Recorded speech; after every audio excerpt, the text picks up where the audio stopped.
We are suspending campaign operations. I know that some will think it's an admission of guilt, and it most certainly is not. We're not doing it because of the allegations. We're doing it because of the structures that are being taken away from us by those in power. All right, folks, well, it is now official. Mr. Nazi Tattoo himself, Graham Platner, has officially dropped out of the Maine Senate race. And while this was not exactly unexpected, it's worth noting, this came with a past 48 hours of infighting and uncertainty, because initially Platner said he would refuse to leave unless he got to handpick the successor. The Maine Democrat Party then responded by saying, absolutely not, Platner's not going to pick the candidate, we will. And then, like the absolute dog that he is, in the end, it looks like he just sat down there and took it. Despite the fact that, according to him and his supporters, this is an establishment hit job, right? The allegations are fake. They're probably being paid for by Netanyahu or AIPAC or whatever they're going to say. And yet, in the end, in a pattern that follows so many of these so-called progressive warriors, this guy's just going to lay down and effectively allow the Democrat establishment to roll over him once again, although that is not exactly surprising. Here is my question, though. To the progressives, to the socialists, to the communist wing of the voter base who greatly supports Platner, are you actually going to be principled? Are you going to sit here and take it? Because keep in mind, this is not an issue of even 2016 or 2020 where the DNC set up the primary process to unfairly favor one candidate. No, in this case, Graham Platner just outright won the primary, okay, by a lot. That's not even up for dispute. And yet, it is now the second time within the past 2 years that the so-called party of democracy, by the way, right? How much do we hear virtue signaling about that word, capital or lowercase d, democracy, just literally overrides the primary and undemocratically chooses their own candidate instead because they don't like the guy that the voters, that actual democracy selected. But to the party of democracy people, to the people who say, oh, it's so important that we defend American democracy in this country and it's under attack. Are you going to sit there and take that? Or are you just going to say, okay, you know what? Like the slave that I am, like the drone that I am, I'm just going to go vote for the next Democrat. I'm going to take a wild guess. Most of them will do that. But hey, it'll be interesting to see, because we have speculated that as of late, maybe the radical base of the party is getting increasingly harder to control by the year. You saw some of that in 2024 with Palestine, now with Mamdani and these other characters starting to rise. We'll find out, but still, nonetheless, I want to go through this whole chronicle. And look, while we're not exactly surprised, while we certainly believe that Graham Platner is an absolute piece of crap, at the same time, I mean, I'm objectively a little bit upset because I was hoping we would get to run against Platner, right? Would be so much easier for obvious reasons for Susan Collins to have to go against that instead of, let's say, a candidate with slightly less baggage. But at the same time, you know, I really don't think the Democrat Party should actually be allowed to get away with this. Again, the second time in 2 years where they just force someone to step away and say, okay, we're going to override the primary that took place and claim to be the party of democracy. By the way, there are open questions. Is this thing even legal? As I said, I've not really researched deep into the actual Maine statutes on this issue, but I just will say again that Republicans 100% should be bringing every single lawsuit they can to challenge this, because that's absolutely ridiculous, right? In the middle of summer, you're just going to override the primary and decide, oh, well, here's someone else instead. I mean, why are you even allowed to do that, right? But anyways, let's get into it. First, though, do us a favor. If you enjoy our content, make sure you hit that like button down below. Subscribe to the channel if you are new. That is the best way to support our work, and it also ensures that you can stay up to date with all of the latest news and coverage. With that said, I would point out that this came rather suddenly, the announcement that he was dropping out. And so maybe we could speculate as to why.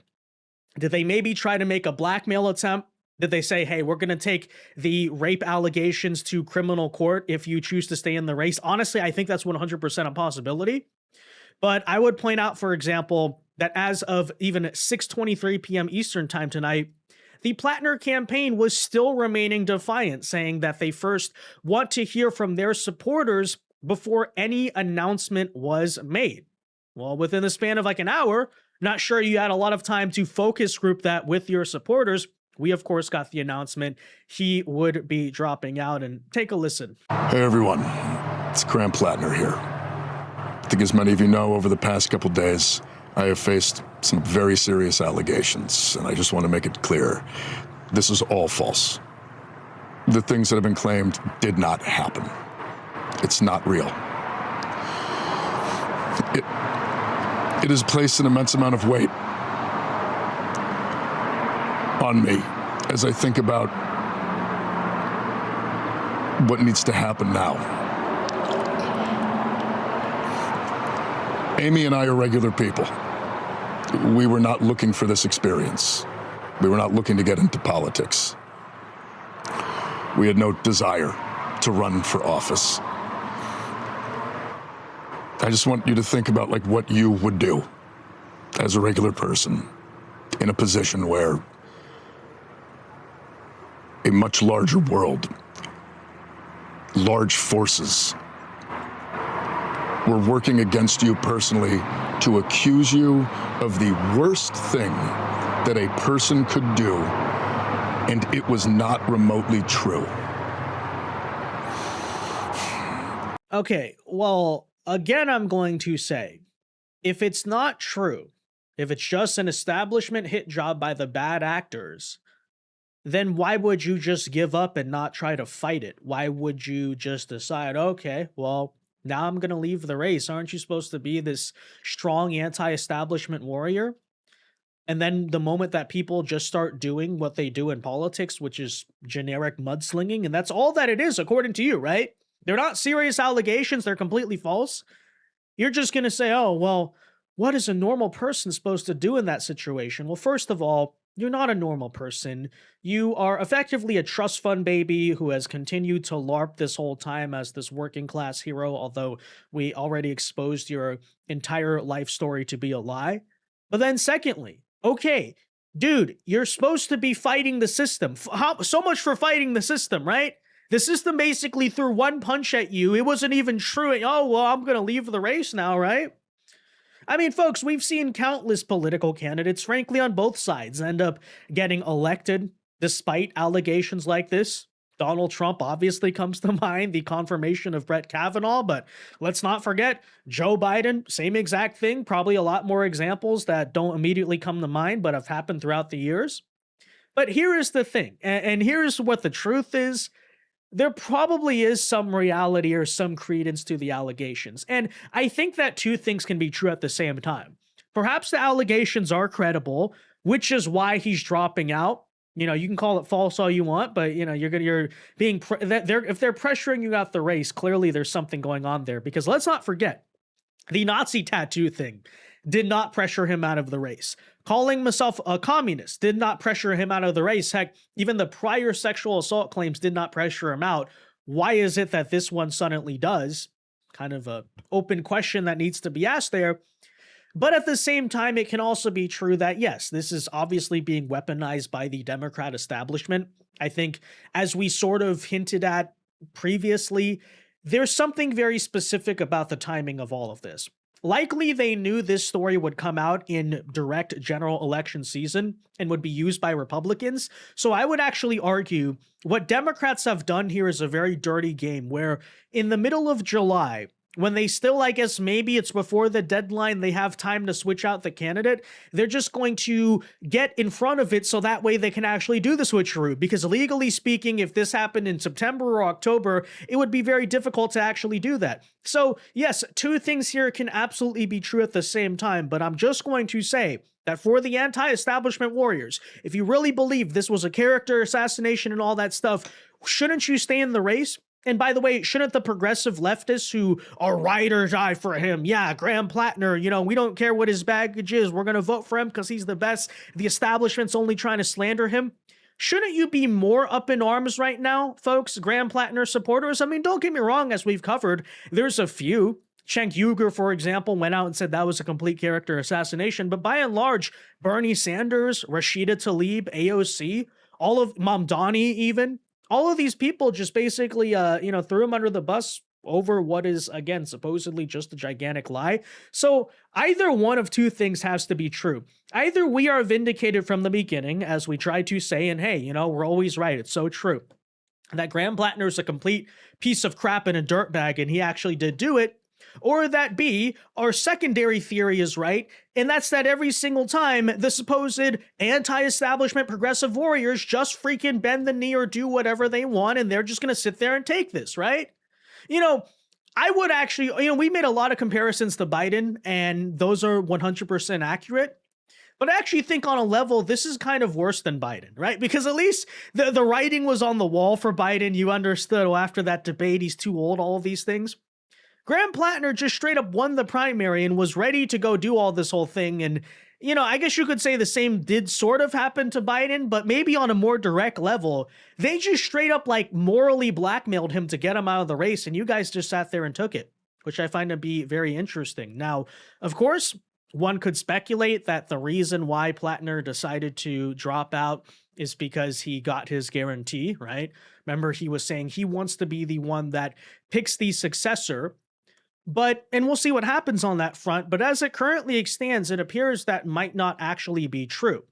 Because apparently the way they're going to get around this whole overriding the primary thing is that the Maine Democratic State Committee will use, as you can see here, a 600-person nominating convention to replace Graham Platner per punch bowl. Again, shining example of the party of democracy.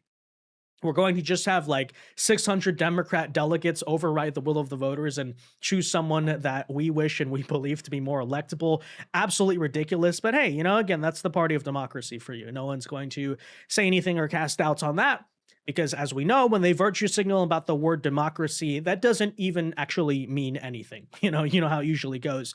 But on top of that, the Maine Democrat Party apparently told Graham Platner's campaign, as you can see here, they do not have a say in the nominating process in replacing him.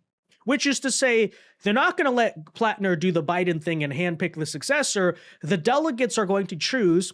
Keep in mind, the delegates representing the state party probably lean a little bit more establishment, which I find to be even more hilarious about this, because if that's all true, this would suggest that Platner apparently dropped out without even getting his way, without even getting his conditions. By the way, all this guy had to do, I believe, was hold out till Monday, and they would have been able to go past the filing deadline or something, by my understanding. And instead, this absolute loser, Mr. Tough Guy, though, hey, I talk with a deep voice, I'm fighting the establishment, and I'm representing the ordinary man, and blah, blah, blah. Freaking, it would appear, dropped out of the race with none of his conditions fulfilled. What an absolute loser. But take a listen. Hi, everyone. I wanted to provide you all an update on the U.S. Senate race here in Maine. As you know, the Maine Democratic Party has been working around the clock to develop a process to replace our U.S. Senate nominee that is open, inclusive, transparent, and fair. The integrity of this process is just as important as the outcome, and we are committed to ensuring that Democrats across our state can have confidence in both. Unfortunately, Graham Platner's team has repeatedly reached out to us in an attempt to put their thumb on the scale of what this process looks like. We have repeatedly reiterated to Graham Platner's team that they have no role in determining our next Democratic nominee for the U.S. Senate, nor in determining what this process looks like. We have also reiterated that Graham Platner must drop out of this race so that Democrats in Maine can focus on defeating Susan Collins this November. We look forward to making this process public as soon as Graham Platner formally withdraws from this race. Yeah, well, don't worry, guys. You may have your concerns that this is not democracy, but never fear, because I'm sure that this fluoride birth control stare Gen Z girl boss, it's in good hands, clearly. She's going to be deciding who the candidate is. Okay, typical Democrats, though, again, party of democracy. But what's funny is that either way, it's still not a democratic process when you think about it. Because Graham Platner's team does have a legitimate case. Hey, the voters selected Graham Platner. Shouldn't Graham Platner get to have a voice in how the next nominee is decided? And is this convention clearly not just an establishment setup so that way they can rig the whole thing. That's absolutely true on one hand. On the other hand, you could argue it's also not democratic for Graham Platner to just handpick a, replacement, and instead of doing a convention that might be, I guess, a little bit more transparent or something. But at the same time, here's the problem. Both option A and both option B are wrong, because guess what? Neither are actually still all that democratic, because guess what? You're overriding what the voters chose in the primaries. And here we go again with the Democrat Party, Party of Democracy, doing the same exact thing. And, I'm just, whatever happens, whoever they choose, I just remain committed to that same stance. These people cannot be allowed to get away with it, okay? I think that the Democrats should be able to pick a replacement for Graham Platner. He's had all these new allegations that have come out. Now Democrats are talking about picking a replacement for him. Should they be able to do that? They're picking what? A replacement for Graham Platner if he steps out of the race. So he won the primary. And now there's these new allegations. It's very hard for them to do. And it's really a question of whether or not you believe the woman. A lot of people say big falsehoods. It's he's in a bind. He's in a bind. But should they be able to do it? Well, I guess he's going to lose. I would imagine he's going to lose. It's very interesting when a Republican woman came out with the same charge, nobody believed her. When this woman came out, everybody believed her, right, Doug? Did you get any pictures of it, Doug? You don't want it. But anyways, there you have it, guys. Now, certainly this is going to make the election more difficult for us, but at the same time, I'd say, look, keep your head up, because first of all, what I do respect and what makes me really optimistic is that the Susan Collins campaign clearly appears to have anticipated this, because you've noticed they have actually held back almost all of their money and have barely gone after Platner for this very reason, because they sort of forecasted that, hey, will Platner actually make it to the general election as the candidate? In retrospect, that was extremely smart, but hey, Susan Collins is a person who keeps winning as a Republican in a very blue state. You gotta kind of have some brains to be able to do that, so that's certainly good news. And by the way, let's not forget they tried to do the same exact thing before. Just 2 years ago, as a matter of fact. We watched that whole story, and the moment that they replaced a candidate for about a month, remember the Kamala honeymoon around the DNC month? Wow, she's unstoppable. She's gonna do it. All we needed was a new candidate. Did it change ultimately what was coming? No.